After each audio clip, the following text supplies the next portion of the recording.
lại cần hậu tụi mua tắc tắc tê lệ cần thu lệ hàng ngay thật tụi local giống giống tê ama sain chỉ bay thami kabuk vek chu ni tụi chúng cái local hi ni bin pia khang cái lô chua ka ai zol cái lô chua san atagin bial dang ser chi bial tele trôi bial là tê cái nón pal tanga chỉ bay buk na tê cái nón này phí gì là kan bial lui na thiala te namru na thu soi na hun te kan nei duwa tlaidar thuma sangau kan lu ta kan thlen zanin dar som thengin public meeting kan nei tumli kan phang chuwa ko veka chuan de bin zinga cheural bial kan not lo so to lung tian kan zo to teng chuan lung pher bial kan zo wa vom buk bial kan va lo zo to boka teng chuan tui chak lam pang tia kan man thin khilai bial kwa kha kan lo zo vek ani chuan mizana siha dar ko kan lu ta kan district headquarter foi tu te nena chibai bu na te kom ho na hun te dar som bo thleng vel kan ne ya nen tu bin zinga helaya hun thatak mai ka han nei the hi alo ma ALC bial la hun te ya tu bin zinga public meeting lo tling tak kan nei duwa ven pui hi dar so pani turangai du kha kan nia maro chu hei zingara kan nei thei tamai te heti za in local khom te hi alo mong hetia in zawai chuma lo tu kan soi ani kan ke ni chung chang toi te kan soi no chu in an na lai riu kan nei awama humok te hi tu chuma lai Otulma district council pa si dang po po fekin candidate kan nei me ka hian a senior ber bial ngaya voi ro kling to ani na hi aro pui ka tia kut bengin ilok ya along experience ponetin tun ka tram kalmeka chairman LDC make alo ni boka do sakna ke thin lung churil teng ka lana tin chung kwa ang zong kwa in lei chin na thatak nei kan ni ti te po hi kan suitil du ani chuwang chuan pathian khoi na zara ram ro rel na state pum pu ya kan chel huna po hian ani hi chu kalaka te kan ho dang te laka po hian pang chang thei tu ania athu soi hi atlang em do ni ti po hi kan po ngal tu ani chu ti le lai chuan in an riu kan nei chu ke po lung le ya son bial ha ya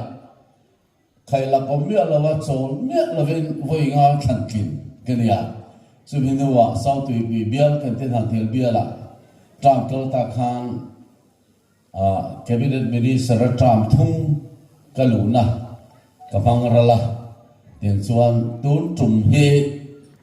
state in than pasak berkha kum sa kha so so le paruka rim le mona om khan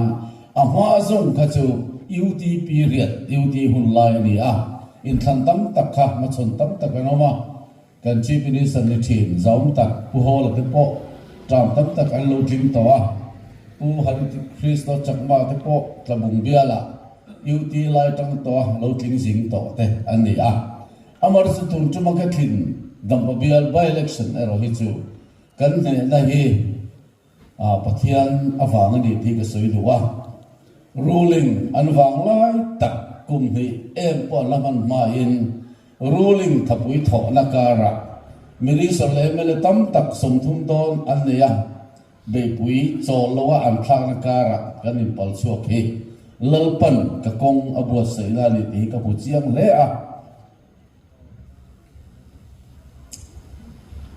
long trai ở trong te có vẻ cũng sang sang ở trong te mình trong trai sắc tu tam tak in om ti ka sia ral ka ta telephone pang po bin pui tu zong zong te aro pui ka tia pathian na ho vek khani America tang tin tan pui na ka dom hiala tin chumai chuni lawa Mizoram pon lampang Bangladesh te Myanmar te le Manipur le Mizoram pon India ram state sang atagin he dam bial election hi he ti tak maya khovel zofa tin kan thir hi mak katia tin chu mai chu lawa India rama Chanchin Bular tak Times of India kan ti te Indian Express the point allo clear le maya again het tak maya kan na event ti hi ke ma zo la lian tak au bani chuta ka clear la pakhat chu zapiam sarkar chak tak ne takating sang ni sombi le pathuma country a chuta anzor ber chu enchin anzora toy te a antang au pui ber kha chu ka sui sel me alo congress ri tak mizoram an sarkar to MLA ri tak an sarkar to kedi ro chu kan dang lam big do na dikhan min enchin ula kan dang lam le don maya sarkar ma sakal to congress le MLA fe ti thei lo he thil tam tak ti tu kha antlang au pui ani adikreng mai social tu pom lo chuang mi khring pon thil lo mi pui khan ka ti hun lai khan a mi khring a vote chia lo khan symbol vote kan tiang chi a eng reng su ti te lukum reng su tiang chi kha vote a kal sa khop maya tlak pui kum pa ti dang tan chol a theng ani maro chu ti khan an local chho ta zela chu mi pui film phur takin kan tun ma MLA tin lim sanga jaba sobre le pakwa bo ruak le tun bo ruak a chuan technology asang towa telephone mang hen en kim mai ha tho thei do tho to ni social media kan ti te IT technology mang ti han nasa takin tan al thiame me ma mi pui ril ru ngai to na chu chuan a koi gar na sa len tun context ti mai tun den mona po hian zoram chau po de lo khovela hian chu technology mang chuan in than campaign hi anasa in than chau ne lo thil tam tak man ro a telephone kan ti kan mang ta ani chu when ne hian in than masaka en chin tura ani tok tak tam tak so thing chung cha nga te marcha chung cha nga te ayeng chung cha nga te poneng hun phia chung cha nga te re ban fix up ma maro chu kan han kal ta ka so khar chu kum khat em po lo thin ma khan mi pui hi rin a hian kan lo a to lo khop mai tuna ka thin na bial danglom tak mai ai zol da ya ri e ko wa atop lam ko khulam khotang lam chuan Bangladesh nei kan in riani nam chi han an dinga an oma chakma an tam bera bru nam an tam boka le dang dang te kan in chopol ani public meeting apo hindi in public meeting ka lamaya mizo tong hello an tamawangin chung a po chuan politics hi rin a hian in bu mai thei hi alo di hi ka zu pu chiang thil an nei to na hi alo ri la sum le pai le enga mo ringot hi kin na ani lo ti ka pu chiang ani chu hun alo kal ta a en chin ka han ti hi kong le la ma chuan ki ma nge po hi enga mo chen chu kha slogan kan tia kha manifesto de kham engem bochen chimin ron khoi ve tho ami pui mi vil pei chu kha khan nasa takin ami maro chu thil man ro kan man chen khat he kan man fu lo ro chuan nasa taka kan din mun bin po tiam tu alo ni thei ni te he voi ne hian ka soi du ni chu me chen em chu thil ataka thing a hian ka soi du ni nikum November tha Silong Hill Council in Than general election lai district council ang chi hi tram kumatan in Than kan ne ya kum khat em pon sarkar lo lai khan tuna kan sarkar lai party hian ne lan chang zo talawa MLA fin te na sang tak chagin sarkar na gel ke tak kan siam ta mai ani chuan kumin kum som halama hello ma chuan council area nia kan tram adanga village council in Thanram Puma an tram an bon zoma tharuk zet hun le la khanin po toy saka tin arwalin lunglei local council in Than an puang boka ten aizol khopui MLBL song le pakhat ongna local council kan ti village council kan ti angani aizol chu alian thama ven somria le pasaria in Than an puang boka kan hun zong zong min po thai sak ve ka hun thaber turanga ya in Than an bo saya ta chuan result lo chok ta Congress te MLF te rei ta kalau sarkar la ya village council kan Than rei kan result kan hu da na chuan tlam puin rampuma za som sari ai claim lo he ruling kan ila kan la thina ai zol ko pe local council MLF sarkar lai covid lai bor kan Than lai khan local council somre le panga oma MLF Khan som sari le pariat gala ZPM yan khokhata chik kinane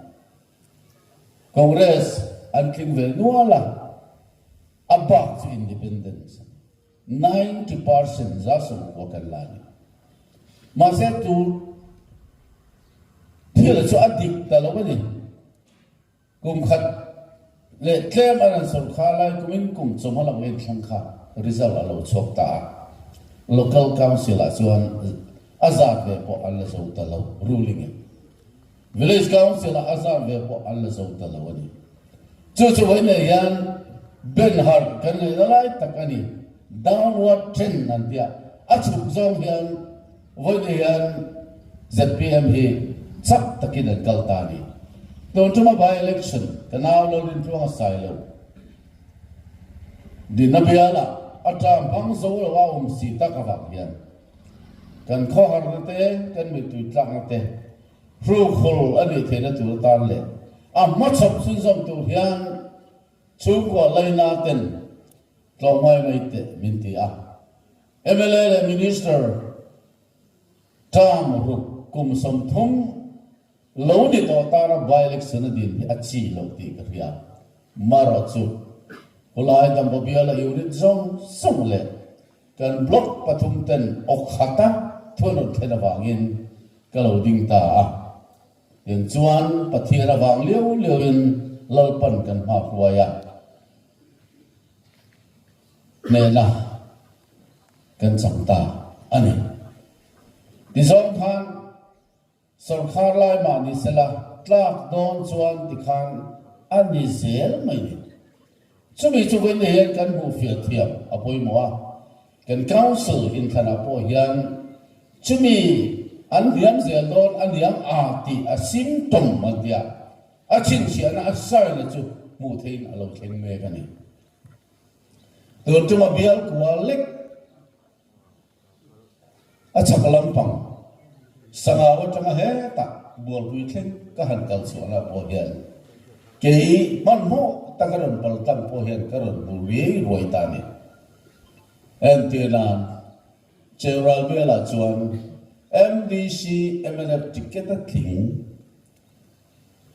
kan nin than sa kan som ti kan la ni MLF record kan siam lai district council hen MLF kan sarkar majority lian tak nei hian kan la tingai lo avoi khatna ni pon ka khia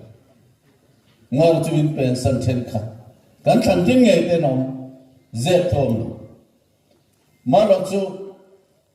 chera la tu te nge candidate ti kan zo ta ZPM chuan an ma ni zum nge tu kuzuwa la chuan da ta lo ni ka khia chu ti mek la chuan mi dang an ta ani kuzuwa la ding ta lo mi ka tia ding independent in ading aloten khati ang chi hi muthen ka ta alo nuam ti karun mu chuaka ke dambabial ka din hi voyorok ka fam chu vika thani le nili chungin chung của sang thung cái chỗ bốc xí cái bùa ya avoid sarina ta cái dục phần xóa lệ khan cái lâu thèm chết thì khan hết là mà cái lâu thế à hết là bùa rock cái thế là vậy chưa cái人不费热路呀嘿为了把天人的转real bagi ya lại đó thu vào thu cái suy nga cái suy do khó khăn lắm bằng à và chuông bây giờ một việc tụ linh cần phải chỗ đó là cần trên mền để thiền và bao giờ tâm thiên biết lâu căn về là cái điều không mày lại đó thu vào phải hồ lắm bằng bốn年đang tụ ra ngay mà thì do khan thiên hệ akal ta yếu mày à cho bằng chuan cần LDC in thana hian antan ruling tanian mun sarkar tu hi om ari nom ta lo ni ti hi karun ku fiat thiam ta ni alang le chuan soi aduam lo ma se asoi lo thei lo tu ma hi ka be ve ngai lo hring sema ka soi chengai bok lo wa ei kan nau te po ka tia tlang de le me ki ma tu chu ma ka ting ta bo ben luis veni helai bia la international congress ticket ding unguna an thian pa kan nau te po ka tiang kan in de le em e ga ti ga adit te ngut ti ka ri rom de va ti li bu chi ana ngai a chan chu a hunem ti lai hi ka question ka zo da lian tak Mizoram ang chuan Congress din phut kan sia do nai mai by election result alang vek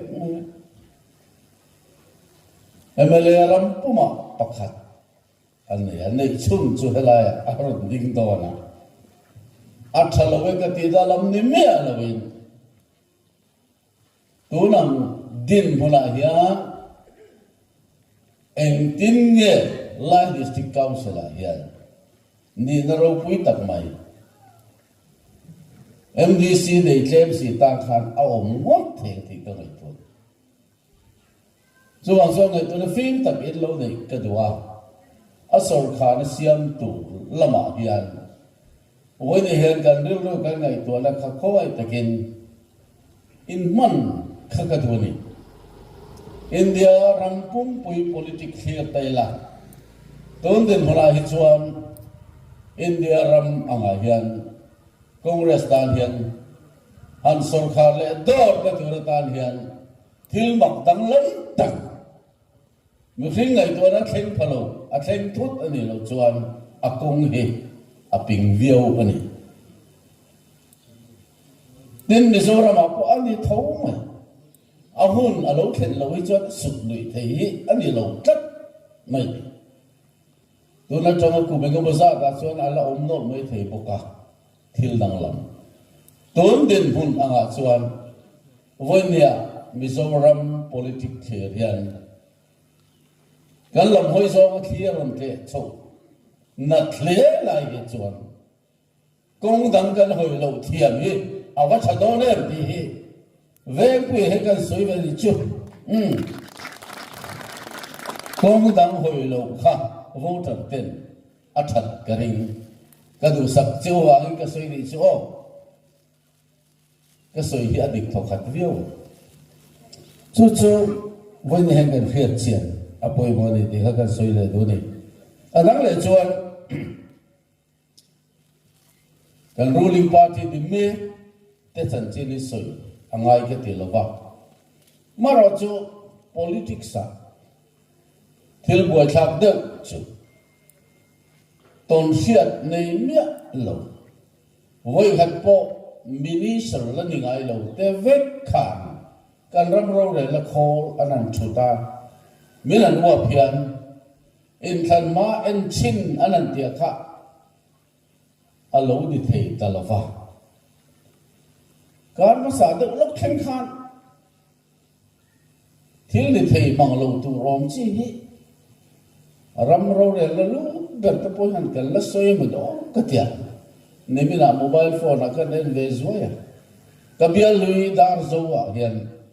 lui tereu te pakhat hioma hei dar zo lui hi kan khuwa panga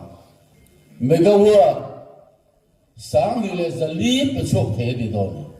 ti te pok kha lem chuan a phim lo de mang o thu sei kha ka tia kan thu sei hi isia kin kan dai ma in telephone a delete le the to lo in me tam takin kan call box ya a fu lo de wani don tum dam pa bai election ra po thei to ban chu tak taka Minister MLA role te a big in ruling te ke ni pun kan thei to kan chu hay role lo an so the meg la chuan an tang hle ni ka rin na chan chu dam bo bial a hian official candidate wanul sai lo hi a thing lo ni chuan ke chief minister zong tak pu do ma po hi ka thing lo in ka ta ti na ani ang ti kha soi nom ni om tak ania chuang chuan ke na kan chan hian CM atatela wanul sai lo wa atatela ni ti kha a ko ta ri mai chuang chuan when they yan asai lo ha kan na wa kha atla mai ni lo in azit PM sarkar allo ber chen khan dam pa biala allo ta ti na allo ni ta renga ni MLF soi lam ni lo congress in mi soi sak lo BJP pun khan hi hok khan soi lo ti khan thil kha athleng ma ya a khalai chu abe bo ma ka soi tu be be pon ni lo amaro chu ani pal nok tan ta ruling do kana keripo cabinet minister senior takdin tram thum kum so paga ka lo ni to thil ti theile theilo kha ni khan alo lam chuaka hei tu kin zinga po ka soya wen ya ka sarkar zpm sarkar lo lang hi tha ka ti ria wa alo lang hem shaman sarkar ya tha ka ti pathian ren ti na in an sarkar po ani in ka ngai arem ruat ta kher kher chini lo point arem ti na agiat pui in sarkar na kan nei ni ka ya a chan chu alar ti te Mizoram pum le khovela lar de han ti ang chi te tin engemo maksak de ang chi candidate ang chi han bor chua hi kan malam zela hian a thaberang hin ti mi puin fil fi angai ka soi duai mem chu ke po mo ka nei to a mo nei to inom nual ka ringa palai ka nin tira palai han ti lai vele in nei ni khwa don vel hi kan phur thei khop maya ke ni ro chon a thleng dik mia alwa mo nu fanu thar thadeu ka ne ya ka in chir mia lo thung ma se nu le pa mo nei to tam tak in chir re rong thin ka ringa in nei ma chu la fel khop mai zi ka thau ma e rong bola thiam anh kiếm mấy bộ thề thiam na rum ra po chung kwa min wak tu ber tu ra kan duan ni kan an tia are tul la kan en chin tul la are po le aval lo na nu le pa ti dar tu te chung ko ti dar tu kha ani thei ani chu wang zon moi nia kan so kha kan so me ka po hi kan en chin re po le kan he chiang tu la nga a chaphian mai thi chu wang zon a lo lang ve sak ka po hi thil thatak ani hetia wang chi hi sang ni som ni le paria da hian eng po le mo lo om le po ni sela mana khan kan en chin to ti na kha ram mi pui kil ti na tang hen kan nei thei ka ding chu wang zon an ron lan ve sok hi a tha a hit fi nga ni ti kha cái lô mà cái suy lên chú tắm tắc cái suy tổ lo vang đắng lấy cái suy đủ chú hey tu kinh gì ngã hiền miễn phí tắm tắc cái đâu mình cái đi ngã kum sanga se ko sob ko le pariat tak cabinet minister ka lu khan kan chief minister zom tak puso ro makhan enge ni aril ro om ka helawa rural development tele department li tak tak te ka chel chung khan school education te department poi mo ka ti ni singami district council affairs minister meditel tira karil ruwa nibin tang khan council minister ka di lai khan po ki po tu si bial tu adikem ni ka ya kha cm hala khan dia kan tho ho da po kha thang reng kan party chun ne lo tho na chatak kan nei kan council te ne akal po ka ron kal jing ang le ga thil soi ho pui ka nga khop ma ya har sat na lian tham kha kan to ne lo ni emne state na kan sarkar lai khan kan kal chuang tha ma se hai tu na ya abigin kubin changin har sat na lian tak kan council kan to ka chu kan council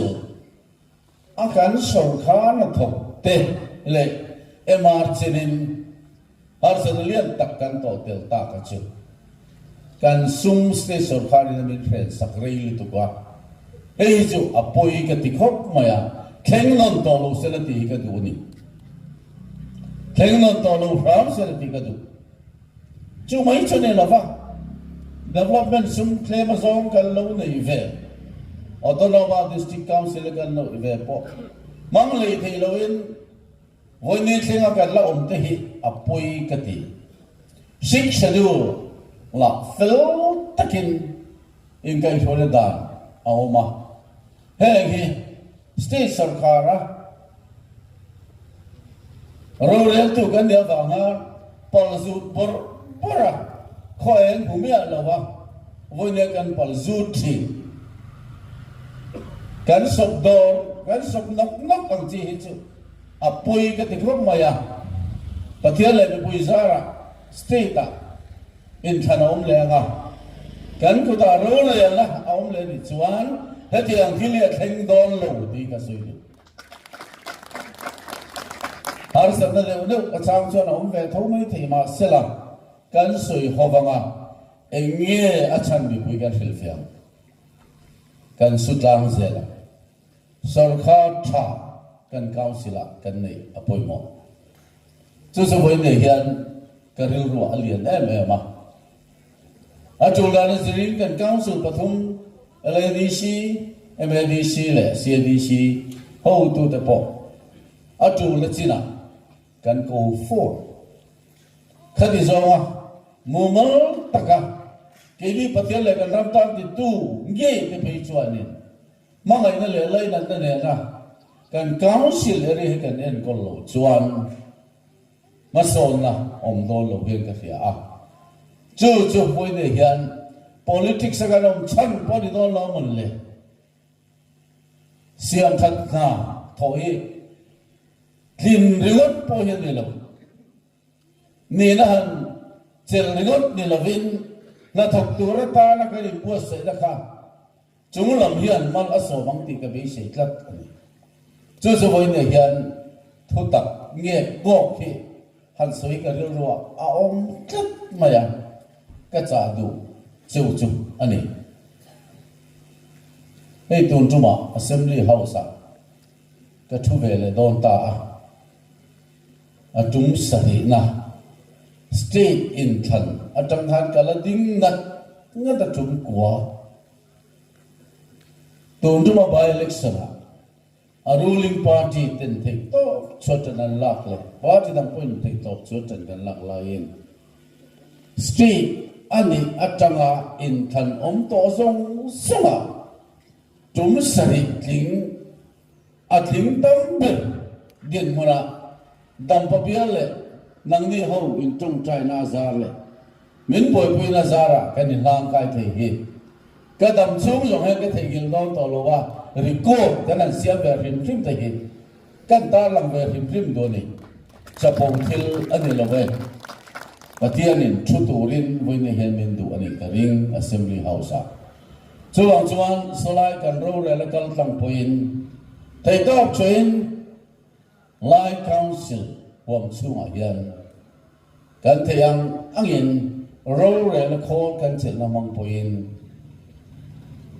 trần quy kan ngai na te soi sak kan ngai na te hian kan tlan chedol lo ti hi in lo hian ka du na to be ra chuan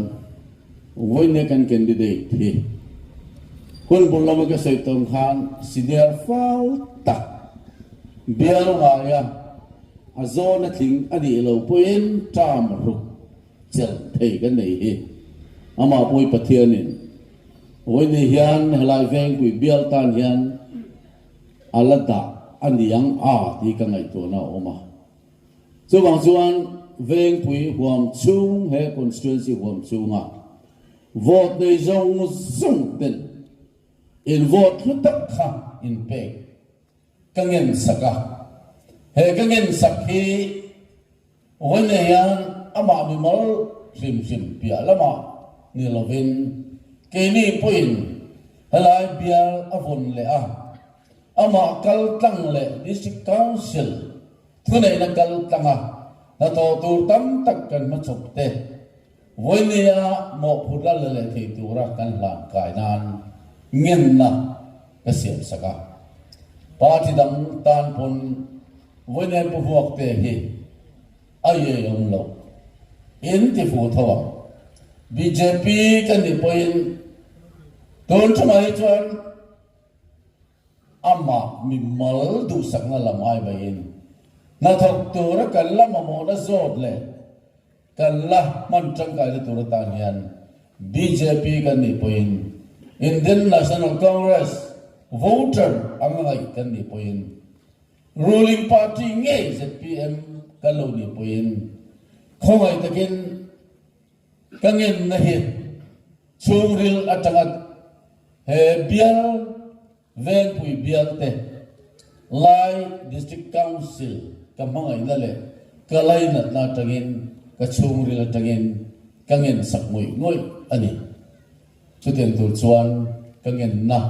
minti rotin sak kadu le mai angen tu hian nangma dia phu na chu kanei lo ma sela nangma ni ma puatan athat ber ka ringani chuwang chuan in khoi la vote tak kha achin chiana arsia lo chubek turin tunula hian kan nge non le chuni ka lo me